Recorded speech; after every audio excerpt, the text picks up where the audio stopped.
Hello बच्चों, good morning, अस्सलाम वालेकुम। क्लास 4 कैसे हैं आप सब। तो हम आपका अंकुश हिंदी पाठमाला भाग 4 पढ़ रहे हैं। हम आपका लेसन नंबर 2 पढ़ रहे थे, अनोखा बलिदान। तो ये लेसन हमने स्टार्ट किया था, इसका थोड़ा बचा है, इसको हम आज फिनिश करेंगे। आपको ये समझा देते हैं इस लेसन के बारे में फिर से। अनोखा बलिदान यानी कि एक अलग सा जो है त्याग, एक अनोखा यानी कि निराला एक त्याग।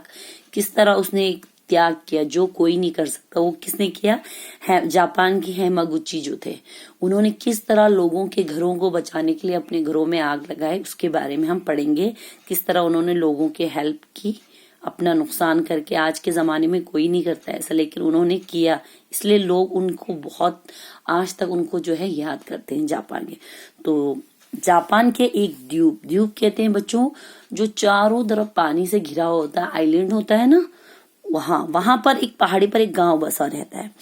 वो गांव जो बड़ा ही खूबसूरत, हरा भरा, बहुत ज्यादा खूबसूरत था। वहां से जो समुद्र तट मीन्स किनारा, समुद्र का जो किनारा था वो अधिक दूर नहीं था, ज्यादा दूर नहीं था। उस गांव के सभी लोग किसान थे, फार्मर थे। वहां पर एक बूढ़ा किसान हेमागुची रहता था उसी गांव में। उसके बेटे थे, उनकी बेटों की शादी होके घर में जो है पोते पोतियां जो है उनसे उनका घर भरा हुआ था और बहुत खुशहाली फैली हुई थी। बहुत खुश थे वो लोग, उनके घर में चारों तरफ खुशी की किलकारियां जो है गूंजती रहती थी। एक दिन बहुत तेज धूप निकली हुई थी, फसल सारे पक चुके थे, तो किसान खुश थे, प्रसन्न यानी कि खुश। जब किसानों की फसल पक जाती है तो वो बहुत खुश होते हैं। तो उन्हें अधिक काम नहीं था और उनको कुछ काम नहीं था सिवाय खेत की कटान के। तो अचानक से एक दिन क्या हुआ, समुद्र में ऊंची ऊंची लहरें उठने लगी, जैसे मानो ऐसा लग रहा है कि कोई उछल उछल कर नाच दिखा रहा होगा। तो ऊंचाई से सारे गांव वालों ने देखा कि भाई नीचे समुद्र तट पे ये क्या हो रहा है, कुछ अलग सा दृश्य है, एक अद्भुत अजीब सा। उन्होंने एक अद्भुत यानी कि एक बहुत ही अद्भुत कहते हैं बच्चों, एक अलग सा यानी कि एक अलग सा उन्होंने वहां से एक नजारा देखा।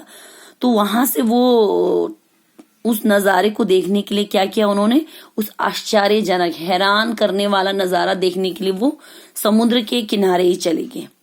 देखते ही देखते पल भर में पूरे गांव में ये बात फैल गई कि ऐसे समुद्र की लहरें आ रही है। तो सारे गांव वाले वहां पर जमा हो गए, इकट्ठा हो गए। हेमागुची जो थे वो मंदिर में गए हुए थे पूजा करने के लिए। जब वो पूजा करके मंदिर से बाहर निकले तो उन्होंने क्या देखा कि जो गांव की गलियां हैं वो सुनसान कहते हैं, जहां पर कोई ना हो, सुनसान है। उसने चारों तरफ अपनी निगाहें, अपनी नजरें घुमाई, अपनी आंखों से देखा। उसकी बूढ़ी आंखों ने क्या देखा कि जो समस्त यानी कि सारे गांव के लोग जो है उस सागर, उस समुद्र का जो है खेल देखने गए हैं। ये दृश्य देखकर वो भयभीत हो उठे। भयभीत हो उठना मीन्स वो डर गए। गांव का सबसे बुजुर्ग आदमी, वो गांव के सबसे बुजुर्ग इंसान थे, आदमी था, इसके नाते वो जानता था कि लहरों का खेल नहीं, वो लहर गांव वाले जो है इनको खेल देख के जा रहे थे, लेकिन ये खेल नहीं है, ये जो है बर्बादी की निशानी है। बर्बादी के लिए वो जो है सूचना दे रहे, खबर दे रहे हैं। तो आगे पढ़ते। तो उसने उसके लंबे समय में मतलब 2 बार ऐसा पहले भी हो चुका था उसकी लाइफ में, पहले भी ऐसा हो चुका था, ये सेकंड बार था जब लहरें जब इस तरह उछलने के बाद वो एक बहुत ही खतरनाक चक्रवात में बदल गई। चक्रवात यानी कि बवंडर में बदल गई। हेमागुची तो जानते थे कि हेमागुची जानता था कि मतलब गांव वालों को जल्दी से पहाड़ी पे बुलाना बहुत जरूरी है, पर ये काम वो कैसे करे, क्योंकि वो तो बहुत बुजुर्ग थे, इतनी जल्दी वो नीचे नहीं जा सकते। अगर वो नीचे जाते तब तक जो होना था वो हो जाता। अब वो अपने 10 साल के पोता जो था, उनके बेटे का बेटा, उसको अगर भेजते तो वहां पे जो इतना भीड़ था, इतना शोर शराबा था, उसमें उसकी कोई आवाज नहीं सुनता। तो लोगों को ऊपर बुलाना बहुत जरूरी, आवश्यक यानी कि जरूरी था। उसने कुछ सोचा, कुछ निश्चय किया और हेमागुची ने फौरन जो है अपने खेतों में चला गया वहां से। तो उसने अपने पोते को कहा घर से जो है मशाल लाने के लिए। मशाल ये होती है, देखो, तो मशाल लाने को कहा। तो उस लड़के ने जल्दी से घर जाके मशाल लाई और अपने दादाजी को दे दी। हेमागुची ने क्या किया, उस मशाल से उसने अपनी खेतों में आग लगा दी। क्या लगा दी? अपने खेतों में आग लगा दी। खड़ी फसल ने आग जल्दी पकड़ी, यानी कि फसल जो है बिल्कुल पककर तैयार थे कटने वाले तो उसने जल्दी से आग पकड़ ली क्योंकि वो पकी हुई थी। तो उड़ते हुए आग की लपटें जब नीचे गांव वालों ने देखा तो वो सारे डर गए।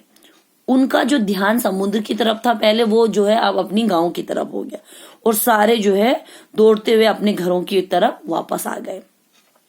उन्होंने क्या देखा कि हेमागुची का खेत तो जल के खाक हो रहा है और खेतों के बीच में उसका घर भी था हेमागुची, वो भी जो है जल धू धू करके जल रहा है, यानी कि पूरा जो है जल के खाक होने वाला है।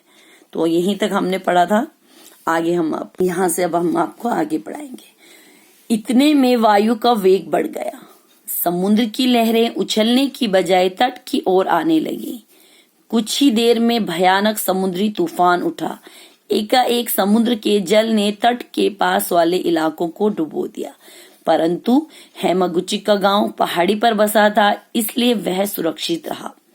गांव के लोगों को अब ये समझ में आया कि उन्हें बचाने के लिए हेमागुची ने अपने खेत में आग लगाई थी। यदि वे समुद्र तट पर होते तो डूब गए होते। इस हादसे में हेमागुची काफी झुलस गया था। उसने अपने घर को आग लगाकर सबके घरों को बचा लिया।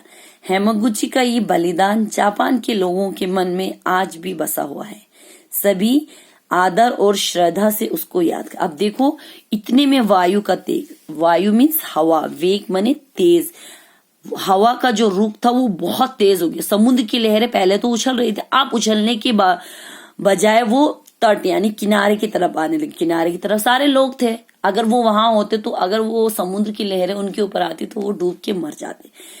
तो कुछ ही देर में एक बहुत भयानक खतरनाक जो है समुद्र में तूफान आ गया। अचानक से क्या हुआ, एकाएक यानी अचानक से जो समुद्र के इलाका था, आसपास का जो इलाका किनारा पूरा डूब गया। लेकिन हेमागुची का गांव जो है पहाड़ के ऊपर था, इसलिए वो लोग बच गए। तब गांव वालों को अब समझ में आया कि उन्हें बचाने के लिए जो है हेमागुची ने अपने आप के खेतों में आग लगाई। अगर वो सब समुद्र के किनारे होते तो डूब गए होते। इस हादसे से हादसा मीन्स होता है दुर्घटना। इस एक्सीडेंट से जो है हेमागुची जो है काफी झुलस गए, बहुत ही वो बेचारे झुलस गए थे। उसने क्या किया, अपने घर को आग लगा के उसने सबके घरों को जो है बचा लिया था। अपने घर को यानी कि अपने घर खेत वगैरह अपना पूरा उन्होंने बर्बाद करके लोगों के घर को बचा। लोगों को बुलाने के लिए उसको कोई तरीका नहीं है, उसने अपने खेतों में आग लगा दी, जिस तरह इतने सारे लोगों की जान बच गए। हेमागुची का ये जो त्याग है, बलिदान है, इसको जापान के लोग के मन में उनकी आज मतलब उनके लिए इज्जत है। उनके मन में उनके बलिदान आज भी जो है उनके मन में बसा है और आज भी उनको आदर से और श्रद्धा से उनको याद करते हैं, क्योंकि कोई भी इंसान जो है इस तरह नहीं करता। लेकिन हेमागुची जो है उन्होंने इस तरह करके जो है इतने सारे लोगों की जान बचाई। यहाँ पे कुछ मौखिक प्रश्न है बेटा, मौखिक यानी कि ओरल। पहला है, हेमागुची ने अपने पोते से मशाल क्यों मंगवाई? हेमागुची ने अपने पोते से मशाल खेतों में आग लगाने के लिए मंगवाई। सेकंड है, गांव वालों का ध्यान समुद्र की लहरों से हटकर अपने गांव की ओर क्यों चला गया? गांव वालों का ध्यान समुद्र की लहरों से हटकर अपने गांव की तरफ इसलिए चला गया क्योंकि उन्होंने क्या देखा कि ऊपर गांव से क्या आ रही है, आग जलने की और धुएं की आवाज, धुआं निकलते हुए उन्होंने देखा, आग लगते हुए उन्होंने देखा, इसलिए। थर्ड, गांव वाले हेमागुची को क्यों याद करते? क्योंकि उन्होंने अपने खेतों को आग लगा के गांव वालों को बचाया था, अपने घर को आग लगा के गांव वालों के घर बचे, इसलिए उनकी बलिदान को लोग आज भी याद करते हैं। यहाँ पे भी कुछ मौखिक प्रश्न है। गांव के सभी लोग क्या काम करते थे? गांव के सभी लोग खेती का काम करते, किसान का। पूरे गांव में कौन सी बात फैल गई? पूरे गांव में समुद्र की लहरें उछलने वाली बात फैल गई। हेमागुची मंदिर में पूजा करके निकला तो उसने क्या देखा कि गांव की गलियां सुनसान है और सारे गांव वाले जो है समुद्र का खेल देखने गए। तो यहीं तक ही रखेंगे। इसके राइटर का नाम है सुधा गोयन का। इंशाल्लाह इसके शब्द और क्वेश्चन आंसर हम आपको कल समझाएंगे। अल्लाह हाफिज, थैंक यू।